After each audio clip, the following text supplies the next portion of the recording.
Amém. Amém. Abre comigo a sua Bíblia em Amós capítulo 8.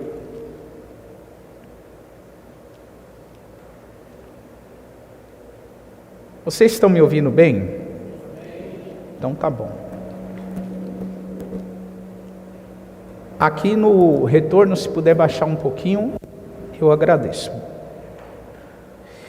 Amós capítulo 8, versículos 11 e 12.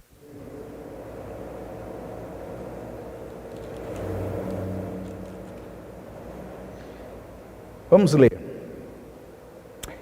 Eis que vem dias, diz o Senhor. Eis que vem dias, diz o Senhor Deus, em que enviarei fome sobre a terra. Não fome de pão, nem sede de água, mas de ouvir as palavras do Senhor. E irão errantes de um mar até o outro mar, e do norte até o oriente. Correrão por toda parte buscando a palavra do Senhor, mas não a acharão. Na conta do 3, você pode ler comigo novamente o versículo 12. 1, 2, 3. E irão errantes de um mar até outro mar, e do norte até o oriente. Correrão por toda parte buscando a palavra do Senhor, mas não acharão. O texto que nós acabamos de ler é uma das várias profecias que Deus ele entrega para o profeta Amós compartilhar com a nação de Israel. E esse texto ele mostra uma realidade que Israel estava vivendo e que deveria gerar preocupação em todos aqueles que faziam parte da nação. Israel estava sendo governada pelo rei Jeroboão II. Esse Jeroboão II, ele era o filho de Joás. Ele não era o mesmo Jeroboão que assumiu o reino do sul quando Salomão, depois da morte de Salomão, e o reino foi dividido entre Roboão e Jeroboão. Esse era o Jeroboão I. Esse rei era o Jeroboão II, e as marcas do reinado de Jeroboão em Israel eram visíveis. Jeroboão teve um reinado de longo período e um reinado muito próspero, mas a moral nos dias de Jeroboão tinha descaído. Havia um declínio moral, havia uma falta de compromisso e de caráter moral.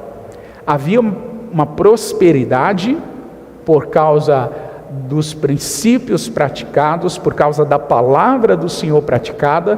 Havia um governo saudável e sustentável a médio e longo prazo, mas faltava caráter moral.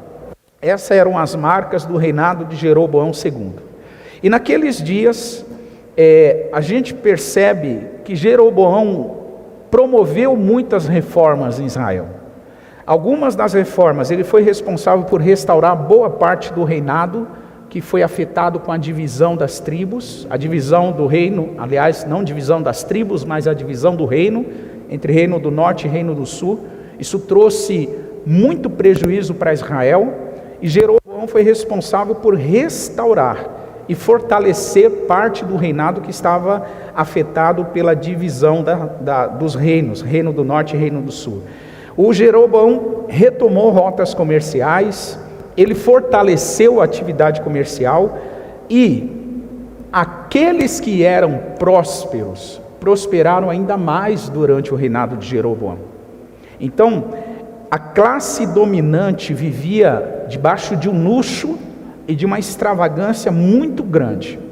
Resultado disso, aumentou a desigualdade social.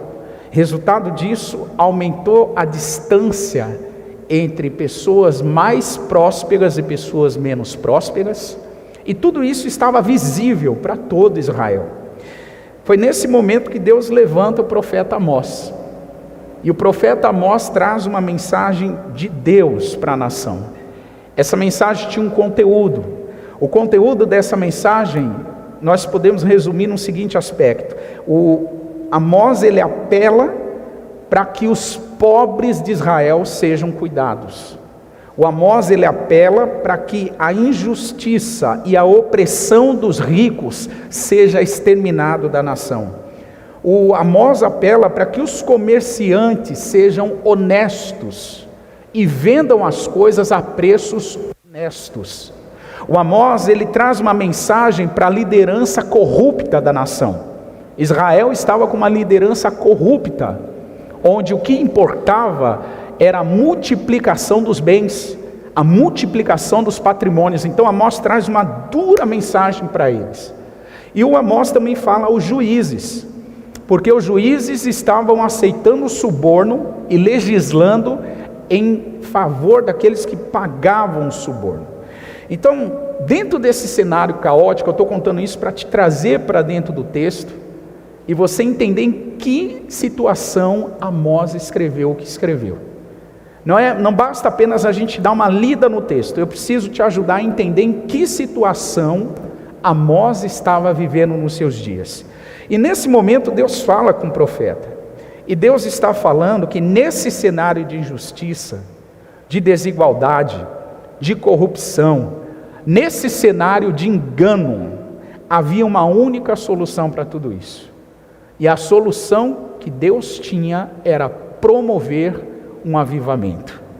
Só um avivamento traria a solução para a nação de Israel. Só um avivamento poderia chacoalhar as estruturas da nação e reorganizar o povo de Deus debaixo daquilo que era a vontade soberana do Senhor. Só um avivamento poderia mudar o caráter das pessoas, porque avivamento é isso. O avivamento que se resume apenas em grito, em histeria, em milagres, não é avivamento. O avivamento muda o nosso caráter, muda a nossa forma de pensar, muda a nossa forma de sentir, muda a nossa forma de agir. Essas são marcas de um verdadeiro avivamento. E Deus traz como solução para o povo de Israel esse avivamento. E o que nós lemos no versículo 11 e 12 do capítulo 8 é extraordinário. Deus, ele diz, obrigado Lucas, Deus, ele diz para a nação de Israel algo muito específico. Ele fala sobre a importância de Israel dar ouvidos à voz do Senhor, de Israel ter fome e sede por aquilo que é verdadeiro, por aquilo que é legítimo. Deus está dizendo à nação que uma fome e uma sede surgiria, fome e sede pela palavra de Deus, pela verdade de Deus, ou seja, uma palavra que revelada traria direção para o povo e o povo pararia de ficar de um lado para outro, que é o que está escrito no versículo 12, acompanhe comigo, Amós 8, 12. E irão errantes de um mar até o outro mar, e do norte até onde? E correrão por onde? Buscando o que, gente? A palavra do Senhor é buscada, a palavra do Senhor é desejada, pessoas correm de um lado e por outro, vai de uma direção para outra, correm de um a outro ponto, porque eles estão errantes, eles ainda não estão desfrutando de um avivamento.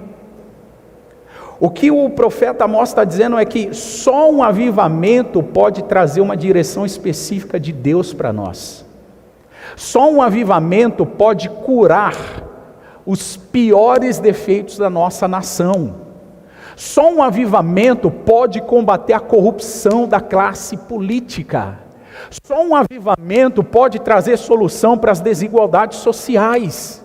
Só um avivamento tem autoridade dos céus para promover a reforma que uma sociedade necessita. Sem avivamento, nós seremos ativistas de movimentos. Ativistas pelas causas das mulheres, ativistas pelas causas dos negros, ativistas pelas causas dos moradores em situação de rua. E não que não seja legítimo, é legítimo tudo isso. Mas o que eu quero te explicar é que ou nós vivemos um avivamento, ou os céus descem na terra e a cultura do reino é estabelecida, ou a gente vai viver de ativismo a ativismo e não veremos uma solução concreta na nossa sociedade. Esse foi o recado de Deus para Israel através do profeta Amós. Então, o meu tema é preenchido pela plenitude da presença de Jesus, ou seja, só um preenchimento total da plenitude de Cristo pode resolver o nosso problema. Eu quero te mostrar 3 pontos necessários para a gente ser preenchidos da plenitude de Jesus. Primeiro ponto, nós precisamos reconhecer a nossa pobreza espiritual. Diga comigo, eu sou pobre espiritual. O que isso quer dizer, irmão? Quer dizer algo muito simples. Todas as vezes que você reconhece a sua pobreza espiritual, isso te dá uma vantagem na busca pelo avivamento. Toda vez que você reconhece que você não tem a plenitude espiritual, que você não está satisfeito espiritualmente falando, todas as vezes que você demonstra a sua insatisfação com a sua vida espiritual, isto te coloca em vantagem na busca por um genuíno avivamento. Um dos principais motivos para a gente não ser preenchido pela plenitude de Jesus é aquele falso senso de que nós estamos bem. Eu estou bem, todo domingo eu venho para a igreja, pastor. Eu estou bem, eu até devolvo dízimo. Eu estou bem, eu até participo de uma casa de paz. Pastor, eu estou tão bem que eu sou até voluntário na igreja. Esse senso de que já estamos satisfeitos, isso é um atraso espiritual na nossa vida. Isto nos leva a uma mediocridade. Isto nos faz achar que diante de Deus num domingo, eu posso chegar e achar que eu estou prestando um favor para Deus através do meu culto. Isso faz a nossa mentalidade ficar engessada. A gente acha que domingo é um favor que eu estou prestando para Deus para ir para o culto. Isso acontece quando a gente já se sente satisfeitos, quando a gente não reconhece a nossa pobreza espiritual. E Israel viveu uma história muito semelhante a essa. Acompanhe comigo em 2 Crônicas, capítulo 15. Abre comigo a sua Bíblia em 2 Crônicas, capítulo 15. Diz a palavra no versículo 1. Então veio o Espírito de Deus sobre Azarias, filho de Oded. 2. E saiu ao encontro de Asa. Asa era o rei. E o profeta, com o poder do Espírito Santo, ele disse para Asa o seguinte: ouça-me, Asa, e todo Judá e Benjamim, o Senhor está convosco, enquanto vós estáis com ele. E se o buscardes,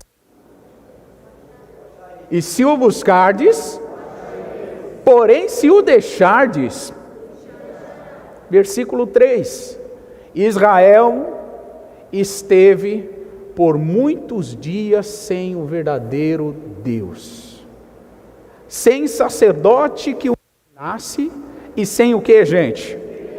Sem a lei, sem a palavra de Deus. Olha que interessante, o profeta, tomado pelo Espírito, diz para Israel: o Senhor está com vocês, enquanto vocês estiverem com Ele.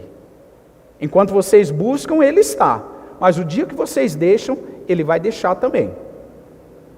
E mais, ele diz no versículo 3 que Israel esteve muitos dias sem a presença do verdadeiro Deus. Ou seja, Israel viveu muitos dias sem reconhecer que estava vivendo um declínio espiritual. A pergunta é muito simples: se Israel viveu muitos dias sem perceber o seu declínio espiritual, esse risco que Israel correu não é um risco que a gente corre, irmãos? Sim ou não? Corremos esse risco.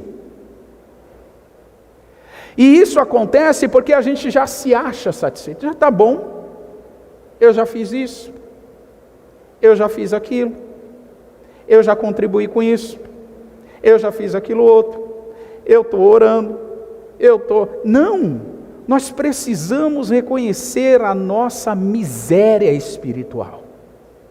Não somos ainda quem deveríamos ser.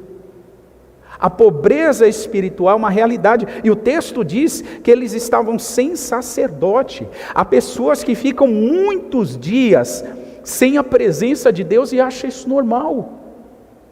Há pessoas que ficam muitos dias sem exercer o sacerdócio na sua casa, no seu lar, no seu trabalho, e acham normal. Há pessoas que ficam muitos dias sem ler a palavra, ou só acompanham a palavra num culto de domingo, e acham isso normal. E eu preciso te dizer isso: não é normal. Não é normal, irmão, você ler a Bíblia só no domingo. Não é normal vocês ficar sem a presença de Deus e esperar, não, como o Lucas falou, a gente falar de adoração, e aí no momento da adoração, é legal, eu estou sentindo um arrepio aqui, eu estou sentindo a presença de Deus. Não é normal você não sentir a presença de Deus na segunda, na terça, na quarta, na quinta, na sexta. Não é normal. Se você depende dos louvores do domingo para sentir a presença de Deus, isto não é normal. Há uma pobreza espiritual em nós que precisamos reconhecer. E como a gente é tardio em reconhecer isso? Como isso atrasa o avivamento? Porque a gente já se acha os espirituais.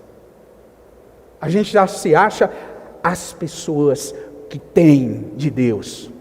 Eu estou na presença de Deus há 30 anos, há 40 anos. Irmão, e aí? Você não sente a presença de Deus todos os dias? Tem algo errado.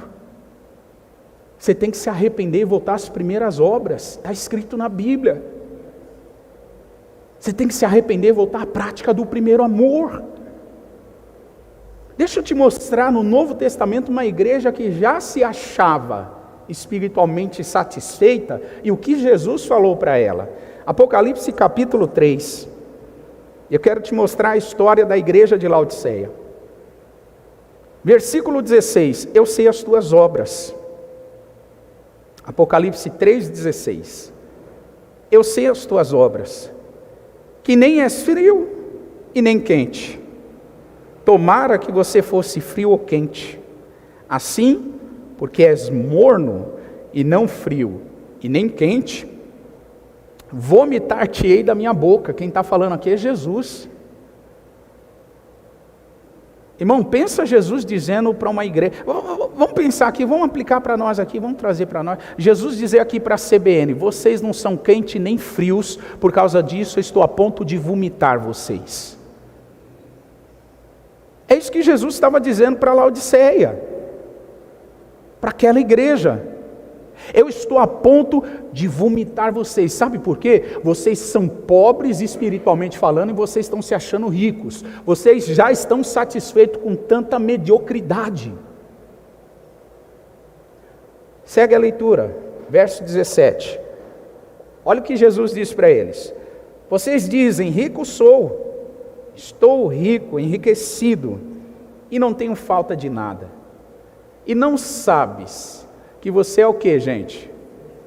Que mais? Que mais? Que mais? Que mais? Qual era a visão da igreja sobre ela mesma? Somos ricos. Somos tão bons, fazemos tantas coisas para Deus. E sabe o que Jesus disse para eles? Vocês são uns desgraçados. Estou na Bíblia, irmão. Não vem falar que é maldição não, tá? Jesus falando para uma igreja: és desgraçados, miseráveis, pobres, cegos e nus. Vocês estão se achando e vocês não são nada. Deixa eu te fazer uma pergunta: será que a gente não está se achando, irmãos?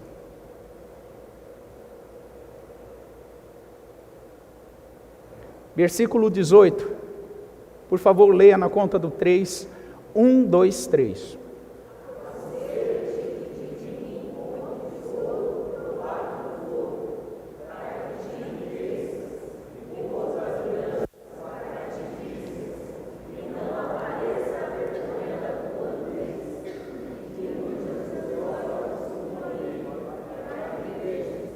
Veja, já que eles se achavam ricos e eram pobres, Jesus disse assim: eu aconselho que de mim você compre ouro refinado pelo fogo.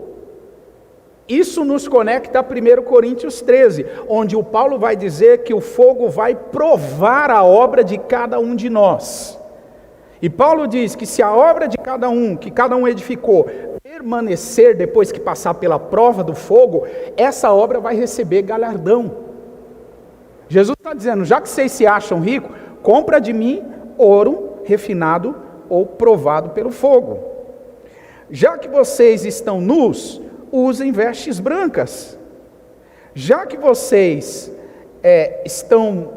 não estão enxergando, compre de mim colírio para que veja. Ou seja, o Senhor está mostrando para a igreja de Laodiceia que eles precisavam reconhecer a sua pobreza espiritual. Irmãos, a gente precisa reconhecer a nossa pobreza. Não estamos orando como gostaríamos de orar. Não estamos lendo a Bíblia como deveríamos ler a Bíblia. Não estamos amando as pessoas como deveríamos amá-las. Não estamos perdoando as pessoas como deveríamos perdoá-las. Não estamos servindo as pessoas como deveríamos servir. Reconhecer a nossa pobreza. Eu sou muito grato com tudo que Deus tem feito aqui, irmão, mas esses dias eu fiquei tão triste. Tão triste. Porque um irmão me procurou e disse assim: pastor, essa igreja faz coisas que nenhuma outra faz. Nós cuidamos de crianças, cuidamos dos idosos, a gente entrega cestas básicas, a gente faz isso e faz aquilo, e que alegria fazer parte dessa igreja, eu me sinto agora bem. E aquilo, ele falando, cada vez que ele falava, ia vindo uma tristeza no meu coração. E depois eu pude entender que o Espírito Santo estava colocando um constrangimento em mim, um peso de quebrantamento. Porque o que aquele irmão estava querendo dizer é: nós já somos a igreja que deveríamos ser, e o Espírito estava colocando esse peso dentro de mim, dizendo assim: vocês não são. Vocês não são. Então, gente, nós ainda não somos aqueles que deveríamos ser. Nós precisamos reconhecer a nossa pobreza, a nossa decadência, a nossa falta de espiritualidade. A única maneira da gente ser preenchido pela plenitude de Jesus, primeiro, é reconhecendo que a nossa pobreza espiritual. E segundo lugar, é aceitando e respondendo os convites que Jesus faz para nós. Você vai ver que para a igreja de Laodiceia, Jesus faz um convite. Ele corrige a igreja, mas ele faz um convite. E o convite para a igreja é um convite de arrependimento. Ele diz para aquela igreja assim: olha, vocês precisam se arrepender. Vocês precisam voltar atrás. Por isso que no versículo 20 ele diz: estou à porta e bato, se alguém ouvir a minha voz e abrir a porta, entrarei na sua casa, cearei com ele e ele comigo. Jesus estava fora da igreja, gente, do lado de fora, batendo para que ele entrasse. Então Jesus convida a igreja ao arrependimento. A segunda forma da gente manter ou sermos cheios da plenitude de Jesus é aceitando e respondendo os convites. Jesus faz convites para nós. Primeiro tipo de convite que ele faz é o convite à salvação. Em Mateus 11, 28 está escrito: vinde a mim, todos que estáis cansados e oprimidos, e eu vos... Jesus está convidando pessoas à salvação. Venham a mim. Esse convite muitos de nós já aceitamos. Esse é um convite que é personalizado. Jesus faz para cada pessoa, para cada indivíduo. Ele convida à salvação. Então, todas as pessoas que aceitam esse convite, Jesus faz um outro convite. É o convite do aprendizado. Olha o que diz o verso 29. Tomai sobre vós o meu jugo e aprendam de mim, que sou manso e humilde de coração, e encontrareis o que, gente? Se por um lado Jesus convida a gente para ser salvo, por outro ele convida a gente a aprender com ele. Convite à salvação e convite ao aprendizado. Em terceiro lugar, Jesus nos convida para sermos pastoreados por ele. E o pastoreio de Jesus é extraordinário. Olha o que diz João 10, 27. As minhas ovelhas ouvem a minha voz, e eu conheço elas, e elas fazem o quê? Por quê elas seguem? Porque elas aceitam o convite do pastoreio de Jesus. Elas aceitam um convite para ser salvas, elas aceitam um convite para aprender, e elas aceitam um convite para ser pastoreadas por Jesus. Ovelhas pastoreadas por Jesus. O quarto convite que Jesus faz é o convite ao discipulado. Mateus 4,19 diz assim: venham após mim, e eu vos farei pescadores de homens. Então, são todos convites que Jesus está fazendo.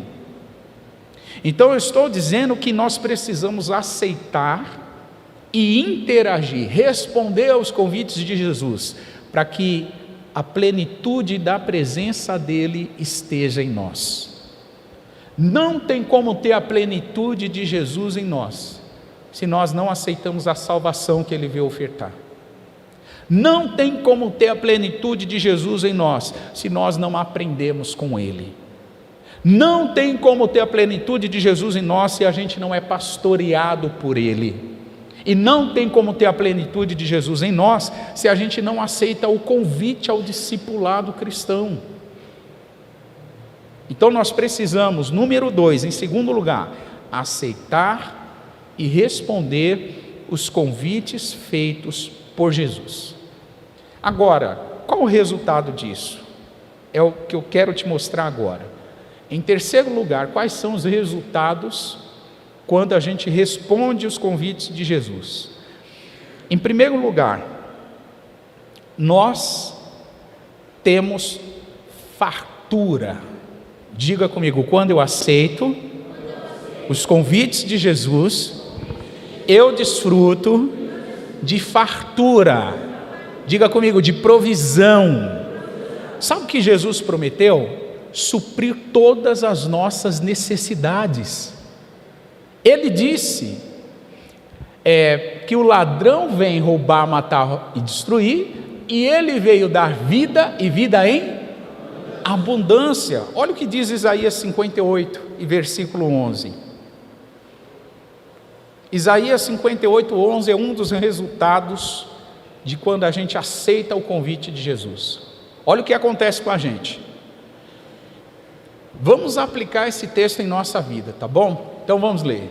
Diga assim comigo: e o Senhor me guiará continuamente e fartará a minha alma em lugares áridos. Ele fortificará os meus ossos, e eu serei como um jardim regado, como um manancial, cujas águas nunca faltam. esse texto é para nós, irmãos. Quem tem Jesus como pastor é guiado continuamente, tem fartura na sua alma, mesmo vivendo em sequidão, os seus ossos ou a sua força é renovada, ele é como um jardim regado e é como um manancial. Manancial é uma fonte de água que nunca se acaba. Tudo o que uma pessoa quer no deserto, irmão, é beber água.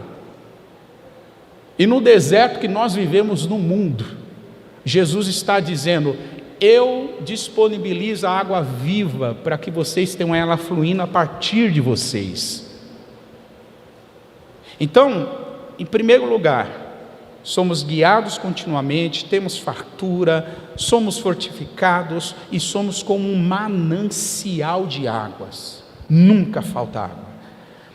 Segundo ponto, segundo resultado daqueles que aceitam o convite de Jesus, ainda em Isaías capítulo 55, por favor, veja comigo, o verso de número 1.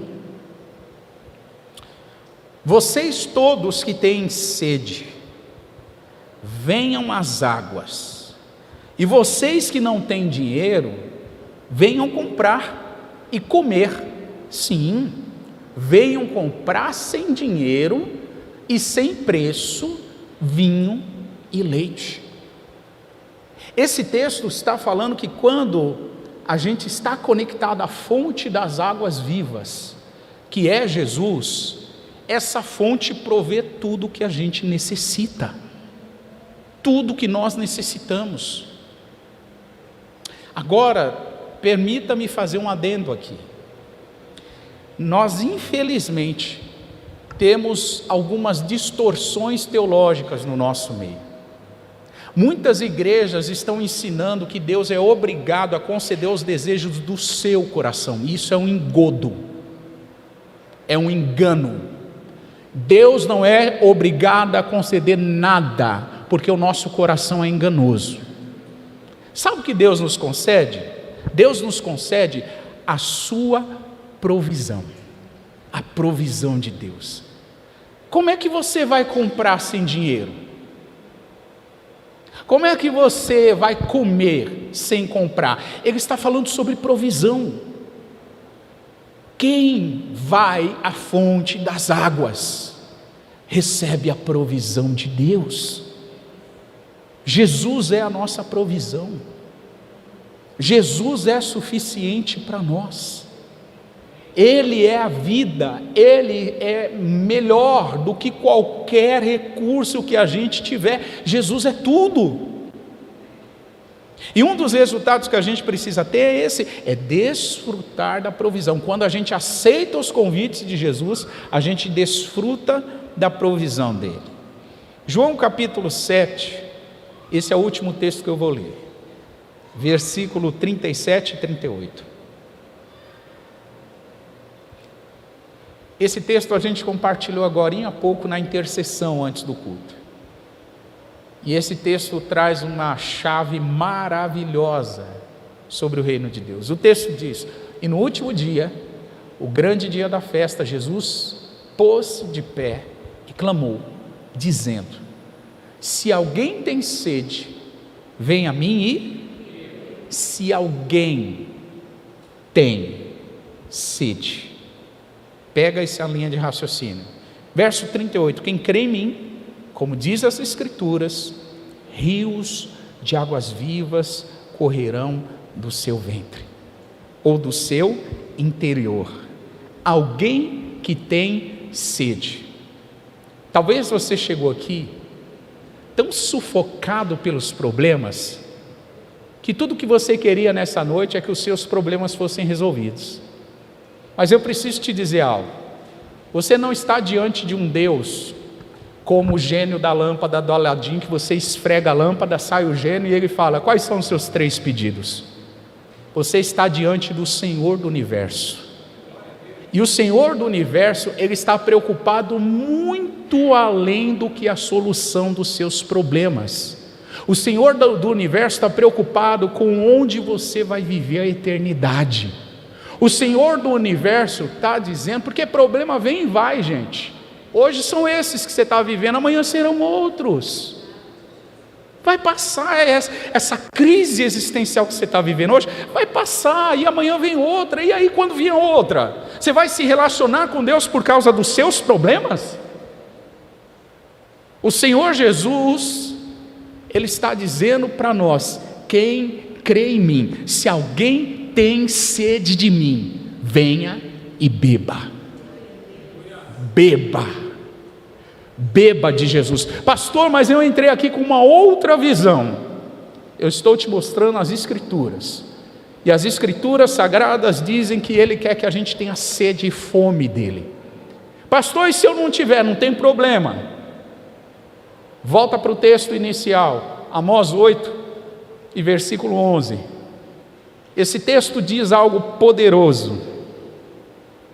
Esse texto diz para nós: vem dias, e se vem está falando sobre o futuro.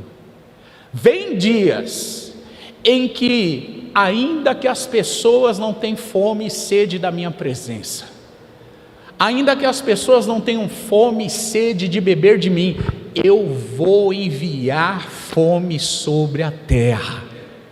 Ouça, isso aqui não é ação humana, isso aqui é ação divina. Deus está dizendo: eu vou enviar fome sobre a terra, fome da palavra, sede, mas sede de Jesus, de ouvir as palavras do Senhor.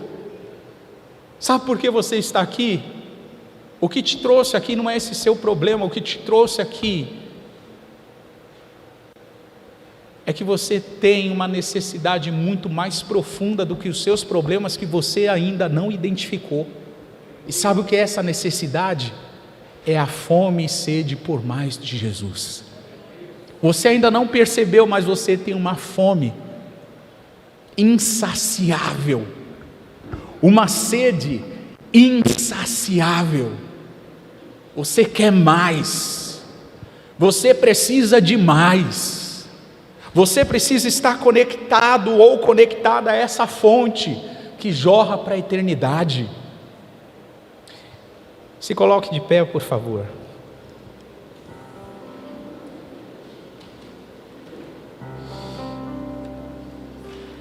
Permita-me ler mais um texto bíblico.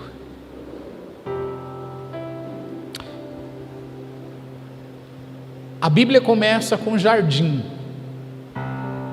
onde Deus proveu muitas coisas para o ser humano desfrutar, comer, cuidar do jardim e viver naquele jardim. E a Bíblia termina com o jardim.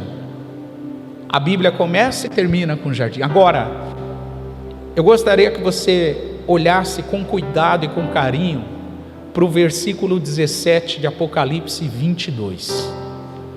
Apocalipse 22, 17 diz assim: o Espírito e a esposa ou a noiva dizem: vem. E quem ouve, diga: vem. E quem tem sede, venha. E quem quiser,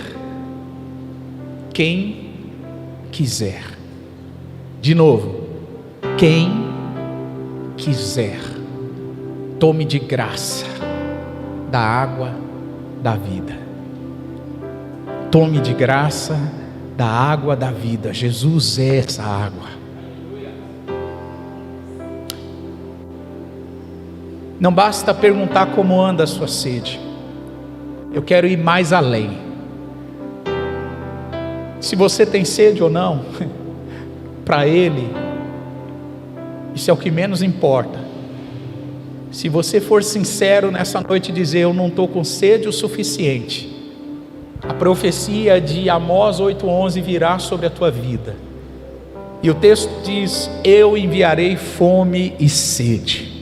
Deus pode enviar fome e sede sobre nós nessa noite, mas a gente precisa querer. O convite Ele está fazendo. A pergunta e a questão é: a gente está querendo? Se a gente quiser, Ele pode enviar. Eu termino dizendo: o nosso relacionamento com Jesus, ele vai ser potencializado pelo nível de fome e sede que a gente tem da presença dEle. Fome e sede. Feche os seus olhos.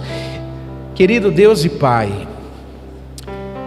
obrigado por essa noite, obrigado pela sua presença, obrigado, Senhor, pela sua palavra, obrigado porque nós reconhecemos nessa noite a nossa indignidade. Estamos tão distantes daqueles que gostaríamos de ser, somos pobres espiritualmente, Senhor, não enxergamos tão bem, porque como ovelhas, temos dificuldade para enxergar as realidades espirituais, mas quantas coisas boas o Senhor tem liberado sobre nós. Já oramos nesse culto, o Senhor tem liberado sobre nós sabedoria, o Senhor tem liberado sobre nós discernimento, o Senhor tem liberado sobre nós quebrantamento, o Senhor tem liberado sobre nós um coração abençoador. Mas uma coisa eu te peço: libera sobre nós fome e sede pela sua presença. Pai, que esta igreja nunca se satisfaça, que esta igreja nunca se ache alguma coisa, mas que o Senhor ative em nós uma fome e sede contínua, uma fome e sede constante pela tua presença, porque esta fome e sede vai nos colocar mais próximos do avivamento. Essa fome e sede vai nos impulsionar ao centro da sua vontade. Pai, aumenta a nossa fome e sede pela sua presença, aumenta a fome e sede da sua igreja, pelos seus feitos, pelas suas obras, pelas suas maravilhas. Jesus, que a plenitude da sua presença esteja manifestada sobre esta igreja, sobre estas pessoas. Queremos, Pai, ser apaixonados pela tua palavra, apaixonados pela oração, apaixonados pela tua presença todos os dias. Pai, não queremos, recusamos ser crentes de domingo, recusamos ser crentes que só sente a tua presença na adoração, recusamos ser pessoas que têm dificuldade para perdoar, recusamos ser pessoas que têm dificuldade para amar, recusamos, porque este não é o teu DNA. O DNA que temos recebido do Senhor é outro. Pai, que o teu DNA esteja ativo nessa igreja, que as marcas do Evangelho de Cristo estejam ativos e visíveis nesta igreja. Querido, erga sua mão e, por favor, solte palavras de gratidão a Jesus. Agradeça a Ele pela fome e sede que nos toca nessa noite.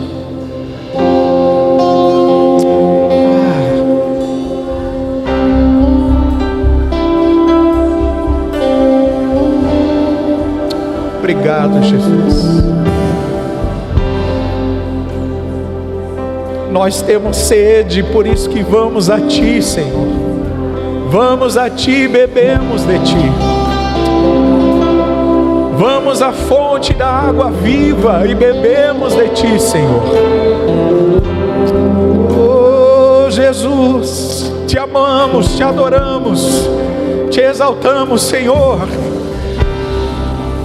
Oh, Tu és santo. Vamos adorá-lo, vamos adorá-lo.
sacia minha sede, lava o meu interior.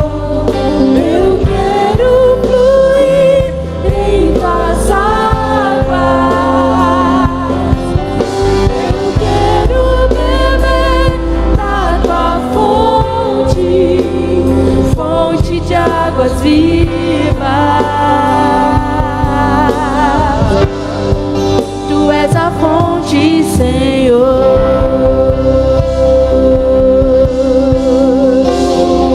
Tu és o rio, Senhor.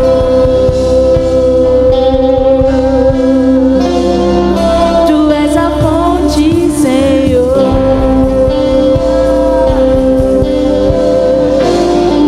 Tu és o rio, Senhor.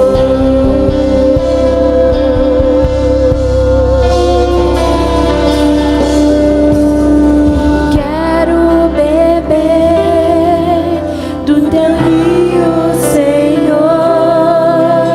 Sacia minha sede, lava o meu interior. Eu quero fluir em tuas águas. Eu quero beber da sua fonte, fonte de águas vivas.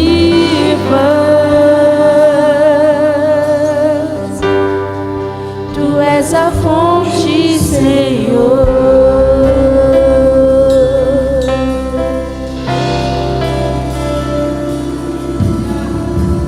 Jesus, tu és a fonte da sua igreja.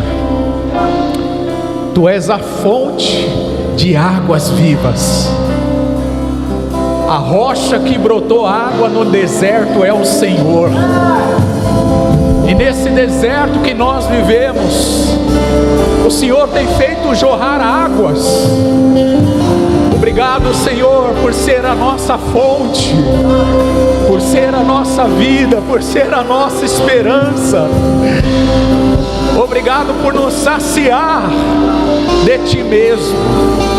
Nós Te damos glória, nós Te damos honra, nós Te damos louvor. Obrigado pela fome, pela sede, fome e sede pela Sua presença. Não estamos perdidos, não estamos confusos, não vamos ficar de um lado para o outro, nós temos a fonte. Tu és a nossa fonte, Senhor. Seja exaltado o Teu nome, seja honrado o Teu nome. Vamos aplaudir ao Senhor. Se você pode, aplauda. Aplauda mais forte que você puder. Tu és a nossa